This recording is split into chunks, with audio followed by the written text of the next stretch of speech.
Subset, super set, universal set, power set और intervals पढ़ने के बाद मैंने आपसे बोला था कि हम वेन डायग्राम्स की तरफ चलेंगे। तो आइए हम कंटिन्यू करते हैं अपने वेन डायग्राम्स की तरफ।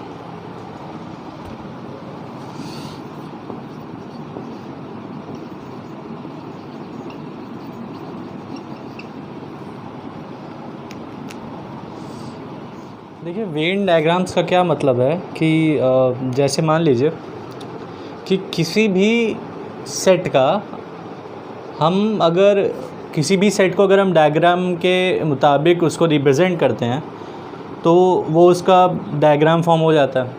अब वेन डायग्राम जो होता है वो ऐसे ही सेट्स का ज्योमेट्रिकल इंटरप्रिटेशन बताता है। एक एग्ज़ाम्पल के माध्यम से इसको समझने की कोशिश करते हैं। देखिए, जैसे मान लीजिए कि हमारे पास एक यूनिवर्सल सेट है कैपिटल R, मतलब सेट ऑफ रियल नंबर्स। इसके अंदर नेचुरल नंबर, रेशनल नंबर और मे बी सम इंटीजर्स हैं।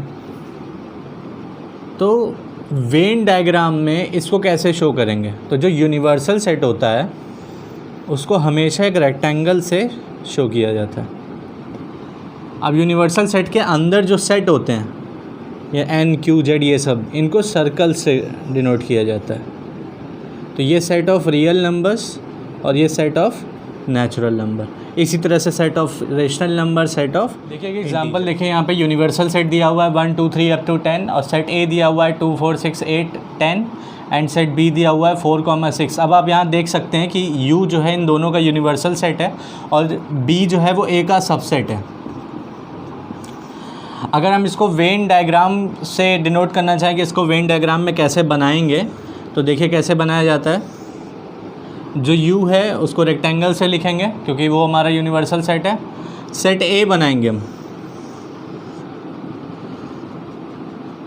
2 4 6 8 10, ये है हमारा सेट A। अब सेट B क्या है? 4 6, तो सेट B इसके अंदर बनेगा 4 6। अब देखिए ये है सेट B और ये पूरा है सेट A। B जो है वो A के अंदर आ रहा है। अगर आपको ये कंडीशन ना दी होती, केवल ये डायग्राम दिया होता और बोला जाता कि check whether it is B is the subset of A और नॉट, आपको बस चेक करना है कि B जो है वो सबसेट है A का कि नहीं है। तो आप क्या करते हैं, देखते हैं यहाँ पे B के जो सभी एलिमेंट है वो पूरे A के अंदर मिल रहे हैं। देखिए यहाँ पे B वाला जो ये सर्कल है वो A वाले सर्कल के अंदर ही है ना, तो इस वजह से B के जितने भी एलिमेंट है वो A में मिल रहे हैं। अगर ऐसा नहीं होता तो A का सर्कल बाहर बनता। मान लीजिए जैसे यहाँ पे एक केस हो जाता कि 4 6 7 है, तो यहाँ पे 7 होता और सर्कल फिर कुछ ऐसा बनता, तब सबसेट ना होता। बट यहाँ पे 7 नहीं दिया गया है, 4 6 ही केवल दिया हुआ है। तो इस वजह से जो 4 6 B वाला सर्कल है वो सर्कल A के अंदर मिल रहा है, इस वजह से B is the subset of A।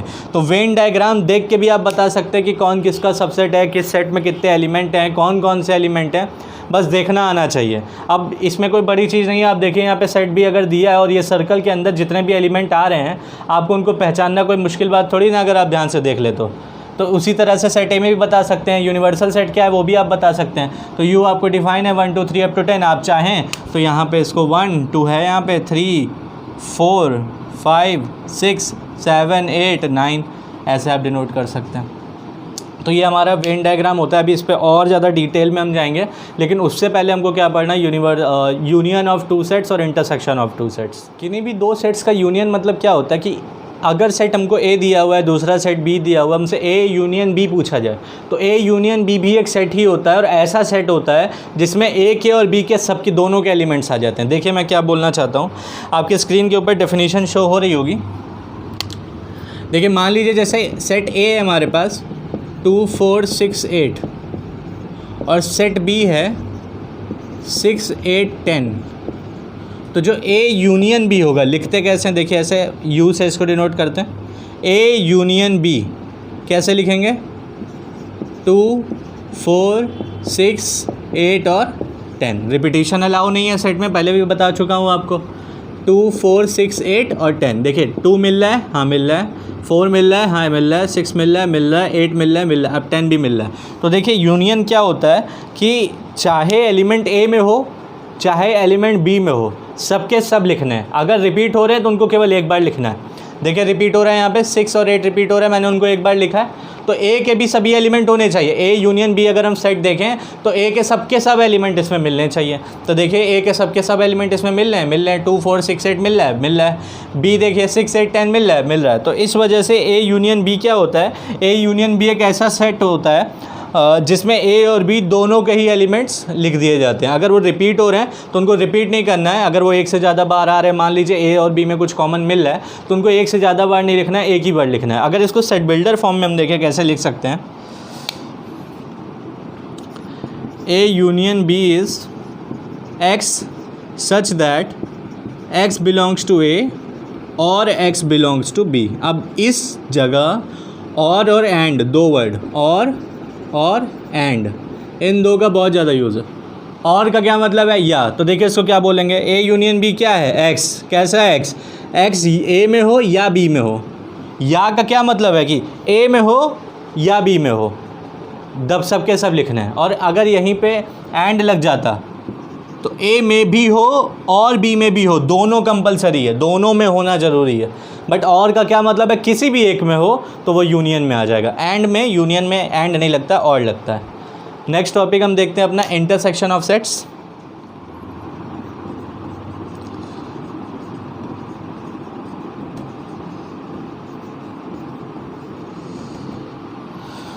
तो देखिए इंटरसेक्शन ऑफ सेट्स क्या होता है। मान लीजिए जैसे आपको यही एग्जांपल हम ले लेते हैं, एक सेट ए दिया हुआ है 2 4 6 8 और सेट बी दिया हुआ है 6 8 और 10। तो ए इंटरसेक्शन बी ऐसे लिखेंगे इसको, इसमें यू था और इसमें हम उल्टा यू लिख देंगे। तो ए इंटरसेक्शन बी क्या हो जाएगा, देखिए ऐसे एलिमेंट जो दोनों में कॉमन हो। पहले इसका सेट बिल्डर फॉर्म लिख लेते हैं। देखिए X such that X belongs to A and X belongs to B, मतलब ए में भी हो और बी में भी हो, दोनों में होना ज़रूरी है। तो कॉमन कौन है, A union B, A intersection B क्या होगा, ए और बी दोनों के कॉमन।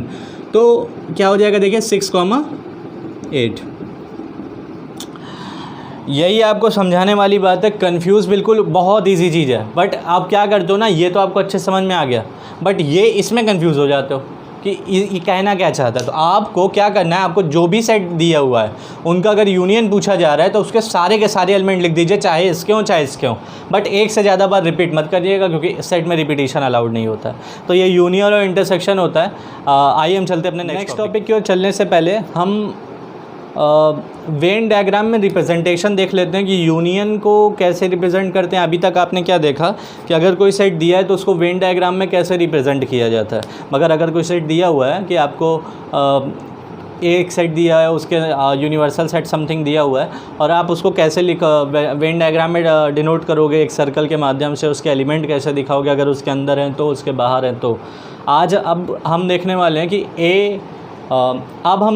हैं कि ए यूनियन बी को अगर डिनोट करना हो, वेन डायग्राम्स के माध्यम से समझना हो तो हम कैसे समझेंगे। देखिए अगर कोई सेट ए और बी है तो ए यूनियन बी बनाना है हमको। तो देखिए कैसे होगा, एक पहले क्या करेंगे, एक रेक्टेंगल बना लेंगे। अब ये यूनिवर्सल सेट है समथिंग, हमको यहाँ नई यूनिवर्सल सेट दिया, उनको उसी को ज़रूरत भी नहीं है, बट ये जो सेट्स दिए हैं हमेशा इस रेक्टेंगल के अंदर ही बनेंगे। अब यहाँ पे देखिए ए क्या है, पहली चीज़ देखिए क्या क्या कुछ भी कॉमन मिल रहा है ए और बी में, 6 और 8 कॉमन मिल रहा है। तो 6 और 8 मिल गया हमको।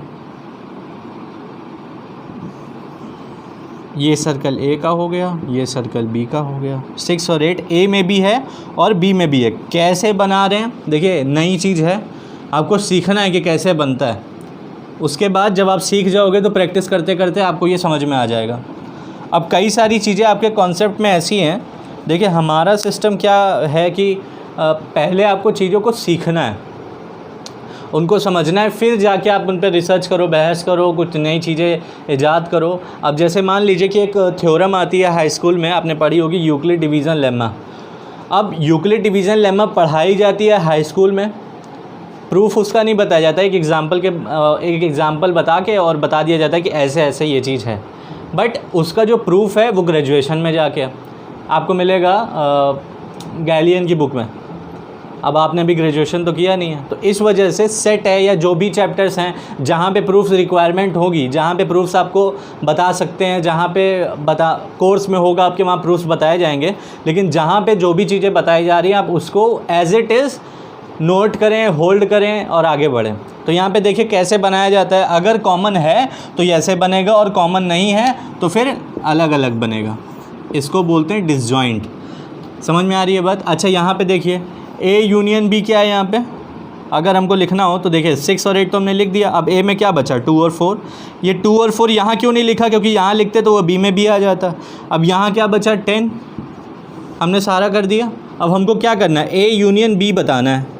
तो ए यूनियन बी कैसे बताएंगे, देखिए ए यूनियन बी का क्या मतलब है, ए यूनियन बी में कौन कौन आ रहा है, 2 4 6 8 10 आ रहा है, 2 4 6 8 10 सब के सब आ रहे हैं। तो हमने क्या किया कि इस पूरे ही पोर्शन को शेड कर दिया।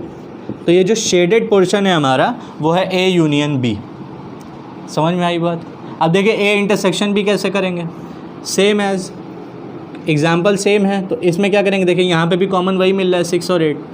तो देखिए एक ए बना दिया हमने और एक बी बना दिया, 6 और 8 को कॉमन लिख दिया और ए में 2 4 और बी में 10। अब देखिए ए और बी, ए इंटरसेक्शन बी में क्या आता है, ए इंटरसेक्शन बी में आता है कॉमन एलिमेंट्स। देखिए X belongs to A and X belongs to B, 6, 8। तो ये जो पोर्शन है ये हमारा है ए इंटरसेक्शन बी। समझ रहे हैं? ये कोई इतनी टफ चीज़ नहीं है। अब आप खुद ही सोचो, आपको अगर एक वेन डायग्राम में बिना शेडेड दिया होता, ऐसा कुछ दिया होता और कॉमन मिल रहा है कुछ, तो हम क्या करते? देखिए ये पूरा शेड कर देते कि नहीं कर देते? ए यूनियन बी का क्या मतलब हो, ए के सारे एलिमेंट और बी के सारे एलिमेंट्स। अब ए इंटरसेक्शन बी में क्या करते, यही कॉमन एलिमेंट शेड कर देते। क्योंकि ये कोई टफ चीज़ नहीं है, ये आपको आनी चाहिए और होल्ड करके रखिए जितना भी बताया जा रहा है। चलिए आगे चलते हैं। देखिए आपको स्क्रीन के ऊपर कुछ इंपॉर्टेंट प्रॉपर्टीज़ शो हो रही होंगी। पहला है A union B is equals to B union A, commutative law. अब देखिए इसको प्रूफ करना कोई बड़ी चीज़ नहीं है। ए यूनियन बी क्या है, देखिए यहाँ पे सेट ए दिया है 2 4 6 8, बी दिया हुआ है ये, ए यूनियन बी क्या होगा 2 4 6 8 10।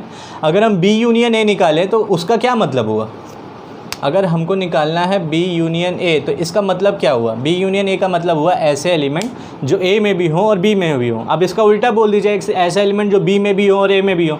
दोनों बातों में कोई डिफरेंस है क्या? अब देखिए ना, आप क्या कर सकते हो, ज़्यादा से ज़्यादा आप यही बोलोगे कि सर ऐसा कुछ आएगा 6 8 10 2, 4। अब आपको पता है कि सेट में नंबर्स के मैनर पे कोई फ़र्क नहीं पड़ता है, मैनर कैसा भी हो चलता है। तो इस वजह से ये सेट और ये सेट सेम है, तो इस वजह से A union B is equals to B union A. Second है देखिए A union B union C is equals to A union B union C. ये एसोसिएटिव लॉ है कि आपको अगर जैसे मान लीजिए कि 3 ऐसे दिया हुआ है, जिसमें इसी में देख लीजिए कि ए बी और सी दिया हुआ है और दोनों में यूनियन अप्लाई करना है, तो आप पहले किन्हीं भी दो को ले लो, चाहे आप पहले ए यूनियन बी निकाल के फिर यूनियन सी निकालो, या दूसरी तरफ बी यूनियन सी निकाल के A union B union C निकालो, दोनों से ही आंसर इक्वल आएगा। थर्ड है देखिए A union phi is equals to A. अब फाई क्या होता है आप जानते हैं, empty set. A union phi, अब देखिए एक सेट ये है और मैंने इसका एम्प्टी सेट के साथ यूनियन ले लिया। अब क्या आएगा बताइए, एम्प्टी सेट में कुछ है ही नहीं तो उसमें तो कुछ लिखोगे नहीं, तो 2 4 6 8 आ जाएगा ना। समझ में आ रही है बात? तो सेट ए ही तो आ जाएगा। देखिए ना हम क्या कहना चाह रहे हैं कि मान लीजिए कि आपके पास एक सेट है ए और दूसरा सेट है फाई, और मैंने पूछा ए यूनियन फाई क्या होगा, तो आप क्या बताओगे कि ऐसे एलिमेंट जो ए में भी हों और फाई में भी हों। फाई में कुछ है नहीं तो ए के ही सारे एलिमेंट आ जाएंगे 2 4 6 8। तो ये क्या है, ये ए ही तो है। तो इस वजह से ये जो फॉर्मूला आपको शो हो रहा है A union phi is equals to A, ये प्रूफ हो गया। समझ रहे हैं बात को? ये सब फॉर्मूले यूज़ हो जाएंगे कहीं पे भी क्वेश्चन में, इस वजह से ये आपको प्रूफ करके मैं बता रहा हूँ कि ये क्या है, इसका मतलब क्या है, क्या लिखा हुआ है। तो इसको अच्छे से होल्ड करके रखें अपने पास, और क्वेश्चंस में जब भी इनका यूज़ होगा वहाँ पे अच्छे से यूज़ करें। A union A is equals to, इसको आइडेम्पोटेंट लॉ कहते हैं। अब ये कोई बड़ी चीज़ नहीं है, ए किसी भी सेट का खुद के साथ यूनियन। अब देखिए नंबर रिपीट होते नहीं हैं, अब जैसे यही ए है तो इसमें कौन कौन से एलिमेंट आ जाएंगे, 2 4 6 8 आ जाएगा ना। ए का ए के ही साथ 2 4 6 8 2 4 6 8 ही तो आएगा। नई बात समझ में आ रही है? देखिए मान लीजिए ए क्या दिया हुआ हमको 2 4 6 8, और यही ए हम फिर से लिख ले रहे हैं 2 4 6 8। अब ए यूनियन ए क्या हो जाएगा बताइए, 2 4 6 8, ये कॉमन है ना, तो 2 4 6 8 ही तो आएगा। और 2 4 6 8 क्या है, वो ए ही तो है, तो A union A is equals to A. बात समझ में आ रही है आपको? तो ये होता है आइडेम्पोटेंट लॉ। और इसके बाद आता है law of U union A is equals to U. ये भी बहुत आसान है, आप देख लो ना कि ये यू है, या आप वेन डायग्राम से देख लो, किसी से भी देख लो। जितने भी एग्जांपल्स मैंने ऐसे बताए आप इससे भी देख सकते हो। जैसे यू है और ये ए है, इसमें देख लेते हैं, दूसरा देख लेते हैं, इसमें थोड़ा सा आपको प्रॉब्लम हो सकता है। एक यू है और एक ये है। अब यू यूनियन ए, तो ऐसे एलिमेंट चाहे ए में हो चाहे यू में हो, तो ए वाले तो सारे आएंगे ही आएंगे और यू वाले भी सारे आएंगे, तो टोटल यू ही तो आ जाएगा पूरा। बात समझ रहे हैं कि नहीं समझ रहे हैं? तो मान लीजिए एग्जांपल के तौर पे इसको देख लेते हैं। चलिए यू ले लिया हमने 1 2 3 और ए ले लिया हमने 1। अब यू यूनियन ए क्या हो जाएगा, देखिए 1 2 3, यही तो होगा। और ये क्या है हमारा यू है, तो यू यूनियन ए क्या हो जाता है। ऐसे कुछ प्रॉपर्टीज़ आपको स्क्रीन पे इस वक्त शो हो रही होंगी इंटरसेक्शन की, सेम इसी तरह है। अगर आप अपने आप इसको सॉल्व कर लेते हैं तो आसानी से हो जाएगा। और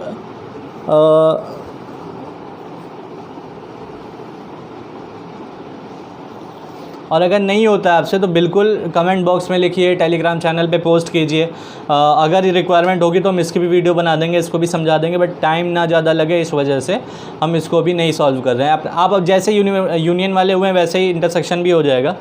देखिए आगे हमारा नेक्स्ट टॉपिक है डिफरेंस ऑफ सेट्स। अगर सेट ए और बी आपको गिवन है और आपसे बोला जाए कि आप डिफरेंस ऑफ सेट्स का क्या मतलब है कि आप क्या कर सकते हो, ए माइनस बी निकाल सकते हो या फिर बी माइनस है। तो अगर ये दोनों बोला जाता है तो ये डिफरेंस ऑफ सेट्स बोला जाता है। देखिए ये क्या होता है, ए माइनस बी का मतलब होता है X such that X belongs to A and X does not belongs to B. B minus के ए क्या होता है, X such that X belongs to B and X does not belongs to A. अब देखिए क्या मतलब हुआ, ए और बी गिवन है हमको, ए माइनस बी, तो ऐसे एलिमेंट जो ए में हो बट बी में ना हो, ए माइनस बी का ये मतलब है। ए माइनस बी और बी माइनस ए कभी इक्वल नहीं होते, जैसे ए यूनियन बी और बी यूनियन ए इक्वल होता है, तो इसका मतलब ये नहीं है कि ए माइनस बी और बी माइनस ए भी हमेशा इक्वल, हमेशा का क्या मतलब है, नहीं इक्वल होगा। समझ में आ रही बात? तो देखिए A minus B is equals to B is not equals to B minus है। अभी हम प्रूफ करेंगे, देखिए इसी क्वेश्चन में कि ए आपको गिवन है 1 2 3 4 5 6 और ये गिवन है 2 4 6 8। तो देखिए ए माइनस बी क्या होगा, ऐसे एलिमेंट जो ए में हो लेकिन बी में ना हो, तो 1 ए में है और बी में नहीं है तो 1 लिख दिया। 2 ए में है और बी में भी है तो इस वजह से 2 नहीं लिखेंगे। 3 ए में है और बी में नहीं है तो इस वजह से 3 लिखेंगे। 4 ए में है बी में भी है, नहीं लिखेंगे। 5 ए में है बी में नहीं है तो 5 लिखेंगे।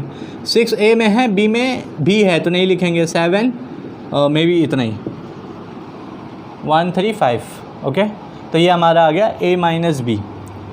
नेक्स्ट हम निकाल लें बी माइनस ए। तो बी माइनस ए का क्या मतलब होता है कि बी में हो बट ए में ना हो। तो देखिए 2 ए में बी में है और ए में भी है, 4 बी में है और ए में भी है, 6 बी में भी है और ए में भी है, 8 बी में है बट ए में नहीं है, तो इस वजह से बी माइनस ए क्या हो जाएगा 8। अब किस में ज़्यादा है किस में कम है इससे कोई फ़र्क नहीं पड़ता, हमको बस क्या करना है, अगर हमको a माइनस बी है दिया हुआ है तो वो ऐसे निकाल लो, और b माइनस ए दिया तो आप बस, अगर आप ये सब चीज़ें इंटरप्रेट करना सीख जाते हो, अगर आपको ये सब चीज़ें समझ में आने लगती है कि क्या लिखा हुआ है, सेट बिल्डर फॉर्म में अगर आपको मज़ा आने लगता है तो सेट्स आपका बहुत ज़्यादा स्ट्रॉन्ग हो जाता है। तो सेट बिल्डर फॉर्म पे मतलब क्वेश्चंस को इन फॉर्म में देखने की ज़्यादा कोशिश करिए। तो ये a माइनस बी और b माइनस ए होता है। अगर हम इसका वेन डायग्राम रिप्रेजेंटेशन देखें तो कैसा बनेगा, देखिए ये दो सेट हैं, ये जॉइंट है। डिसजॉइंट तब बोला जाता है जब इंटरसेक्शन जो होता है वो 5 हो जाता है। मतलब अगर a intersection b, if a intersection b is 5 then a and b are disjoint। Disjoint का क्या मतलब हुआ, डिसजॉइंट अगर हैं तो इनको वेन डायग्राम रिप्रेजेंटेशन कैसा होगा, ऐसा, ये a है और ये b, ये जॉइंट सेट्स हैं। अब देखिए यहाँ पे a माइनस बी दिखाना है, अगर ये a है और ये b है तो ऐसे एलिमेंट जो केवल a में हो और b में ना हो उसको a माइनस बी बोलते हैं। तो देखिए अगर आप इतना पोर्शन ले लो, देख रहे हो, ये पोर्शन ले लो, तो ये a में है और b में नहीं है तो इसको a माइनस बी का वेन डायग्राम रिप्रेजेंटेशन बोला जाएगा। सेम एज अगर b माइनस ए बोला जाए तो आप ये शेड कर दोगे। तो ये ए माइनस बी और बी माइनस ए जो होता है ये डिफरेंट सेट्स होते हैं। तो अभी तक हमने जो भी पढ़ा है बहुत ज़्यादा इंपॉर्टेंट था, इस पे एक्सरसाइज जो भी बेस्ड हो आप उसको प्लीज़ सॉल्व कीजिएगा। अगले लेक्चर में इसी पे बेस्ड हम कुछ क्वेश्चंस देखने वाले हैं और उसके बाद आगे चलेंगे। Thank you.